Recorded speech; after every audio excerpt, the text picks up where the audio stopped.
So we've made it to an important first step in the course. That step is where we're talking about Augustine and love. Um, why is that important? Well, we'll see. It's a major kind of tool for us and question for us as we keep going in the semester. And last time, what you read was Rowan Williams on politics in the City of God. And this time, basically, what we're doing is we're filling in some of the blanks from the article on politics. Because of the last class and because of the last reading, you know that the problem Augustine sees in a certain kind of politics, in classical politics, but I think you could extend it into politics like generally, is the love of glory. And we did a really good job last time of hashing that out and learning why glory is such a problem. And now we know how glory is an issue, why it's an issue, but we don't really know why love, which is the alternative to glory and kind of glory's eventual, decline into the state of the lust for domination. The opposite of those two things is love. And that is really non-descriptive. That's really kind of empty. Where we left off last time, you don't have a ton to fill in what that means. And so the article from Williams is supposed to help us do that. What does Augustine mean when he talks about love? So just review. Augustine's going to say basically that there's three dispositions a political community or an individual can have as actors in the world. And those dispositions are based off of what we love, and what we love determines how we act. So if you're going to have a critique of politics, or if you're going to say there's a better or worse way to act politically, for Augustine, you've got to go a step back and ask questions about, okay, well, why are we even acting that way? And the answer is, well, we're acting that way because of what we love. Cicero and Augustine both talk about a political community as a group that is combined or united in agreement about their love. And that love can be, like we mentioned, love of glory. Okay, and that's love of praise. That's what the Romans do. They seek to have other people speak well of them, and that's their priority, is the love of praise. And so sometimes they do things that are good that they get praised for, and other times they do things that they're praised for, that their society honors, not because they're good, but because there's something kind of messed up in the society. And that's one of the problems with glory is there's not a sure connection between glory and what's good. And even more than that, sometimes what happens is that you love glory, and doing what is good would actually require you giving up glory, maybe even being rejected or persecuted. And if that's the case, that you love glory, you're not going to be able to do the good thing, to act in the good way. The second love is what Williams argued last time the love of glory inevitably always becomes. That's the lust for domination, or the libido dominandi. And that is when you're motivated by, you can look at it in two ways. You're motivated by mastery, like the mastery of a slave owner over the enslaved. where you want to oppress and kind of totally instrumentalize another person. Another way of looking at the lusts for domination is looking at it as like this great desire to inflict pain, to inflict cruelty and suffering because there's something you get out of being the cause of others' suffering. There's a way you're getting off on your own power. And those are dimensions of the love for domination, and that's obviously toxic. Augustine's big contribution here is that glory leads to that. And so the problem with Rome and the potential problem with any political community that values glory too much is that in the pursuit of glory and praise, you inevitably end up becoming a tyrant.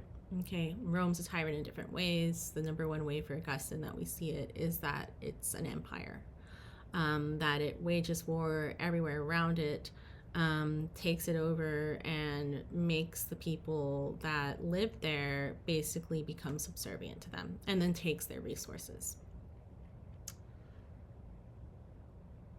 So love, that's the third disposition. That's the third thing you could have, love of God.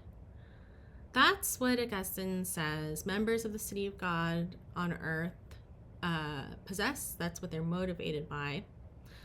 And your question kind of has to be, well, what's that? When you're reading Williams, he doesn't start off by telling you what it is. He actually starts off by telling you what critics of Augustine on love have to say. And I think the reason he does this is because by going over Augustine's critics who criticize the love of God as a political goal or political value, and if you don't want to use love of God, love of the good is the same thing for Augustine because he's a Platonist. So Williams is going to use that critique, two critiques, one coming from Arendt and one coming from Nussbaum, to kind of show you what Augustinian love is not. Okay. So let's go ahead and start there. Let's start with the critiques. Critique number one in the Williams article that's trotted out is Arendt's critique. You remember Arendt from last time. She's the one who said that Christianity and Augustinian Christianity kind of kill freedom. Okay. Basically, what you need to have politics isn't love and compassion. What you need is freedom and strength, and particularly freedom and strength that are deployed in community. And for her, that can be cooperative, and it can also be agonistic, meaning it can also involve fighting. Well, Christianity stops that sort of interactiveness because in her account, she says Augustine and love, she seems to accept Augustine's definition of love, generally speaking, from a philosophical and anthropological perspective. She thinks it's a concrete object you can talk about. That love gets in the way of what we actually need, which is to be able to see each other as citizens. The reason that Augustine gets in the way of that, and you saw this when you read Williams for last class, is because there's not a recognition on Arendt's account of what Augustine is doing of people as anything other than a means to please God. So on Arendt's account, what happens with Augustine is that he looks at other people not as citizens, who are ends in themselves, however it is you end up treating them. He looks at them as means, as things that you use kind of in your private, individualized journey with God. It's a version of the altruism debate in a certain sense. Like, does Augustine say to love people basically because you're just using these people to score points with God? That's the sort of problem there. Her critique of Augustine is that anything else, any other connection to a human, is idolatrous. It's a type of idolatry. To love on Augustinian terms is to sort of essentially be dispassionate, because if you really saw someone else as the core of your motivation or your adoration, it will get in the way of your love of God. God and love of people are in competition with each other. The best example of this is found on page 193, this dynamic that Arendt's talking about. And it's where Augustine talks about the death of his friend in the Confessions in Book 4.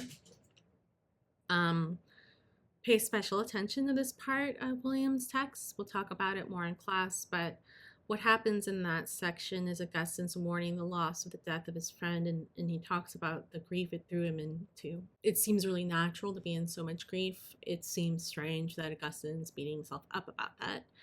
That's an example of what Arendt is going to criticize Augustine for. That whatever love means for him seems to be actually not what we think of love like at all. In the next paragraph on that page, though, is an exploration of why Williams thinks that that's actually the opposite of what Augustine's saying there. And Augustine is contrary to saying, it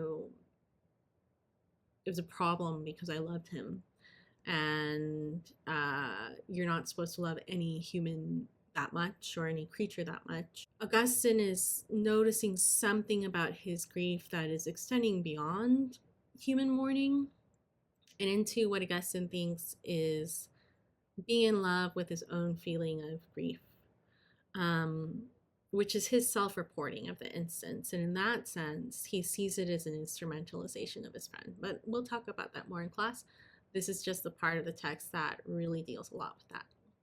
The second problem is coming out of Martha Nussbaum's critique. And this problem is what I call love as the Care Bear stare. When you read about this, what you're going to see is that instead of saying, well, the problem is that love in the political world is just use of other people to please some sky entity, and that doesn't let you see other people in any terms but your own kind of myopic fixation on your salvation. Instead of saying that, she says, okay, well, like, let's say that you could love in the way that Augustine's talking about. Like, even if you granted that, what does that have to do with politics? Love is the Care Bear stare. We talked about this last time when we talked about MLK. That's how people kind of work him up now, right? Like, if you just love really hard and show kind of your Care Bear power tummy to everyone around you, then you can transform the community and the world. And she's like, well, what's that going to do about suffering. What's that going to do about poverty? What's that going to do about injustice? It's basically useless. And here, she says something really interesting on page 203 in your Williams reading. This is how she depicts what Augustine means by love. This is Williams' depiction, Nussbaum's depiction of what she means by love.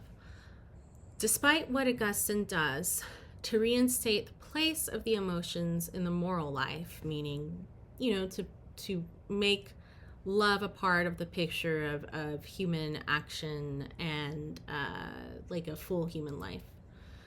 And the way in which he counters the idea that we should be ashamed of need or imperfection.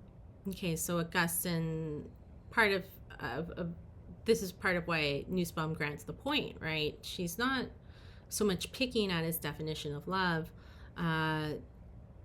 Augustine's idea of love will be compassionate. It might overlook imperfection or need as flaws. It might instead respond to them with compassion.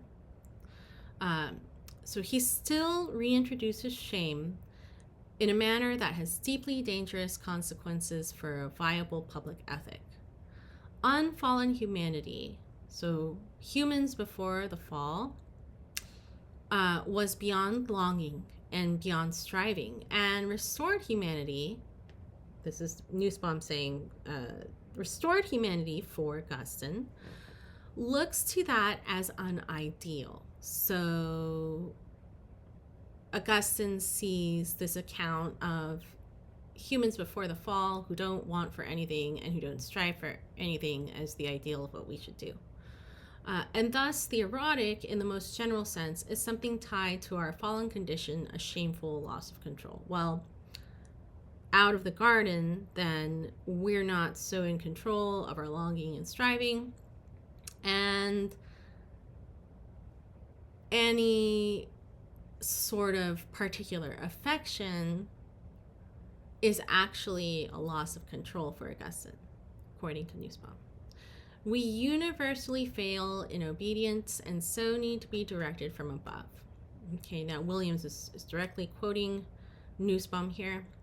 The politics of Eden is this: be ashamed of your longing for objects, your curiosity to know them, and your very wish to originate independent actions. Be so ashamed that you see this as radical evil and yield your will before the authority of the church. And that church, or that community founded ostensibly on Augustinian love, for Nussbaum, is going to be so focused on a deity in the other world that it's not really going to engage in changing any systems or addressing any sort of material concerns. So in the end, compassion is not going to do that much. Compassion is neutered. Compassion is impotent. What I want you to do is to try to pick up the threads of what Williams sees Augustine creating to be the content of love. He's going to emphasize the concept of humanitaire, which is something that will come up on page 197, as early as 197. 204 and 205, he also gives his account of what concrete love in Augustinian politics is like. And so there you'll start to build from your reading the positive content of what love of the good in politics or love of God even means.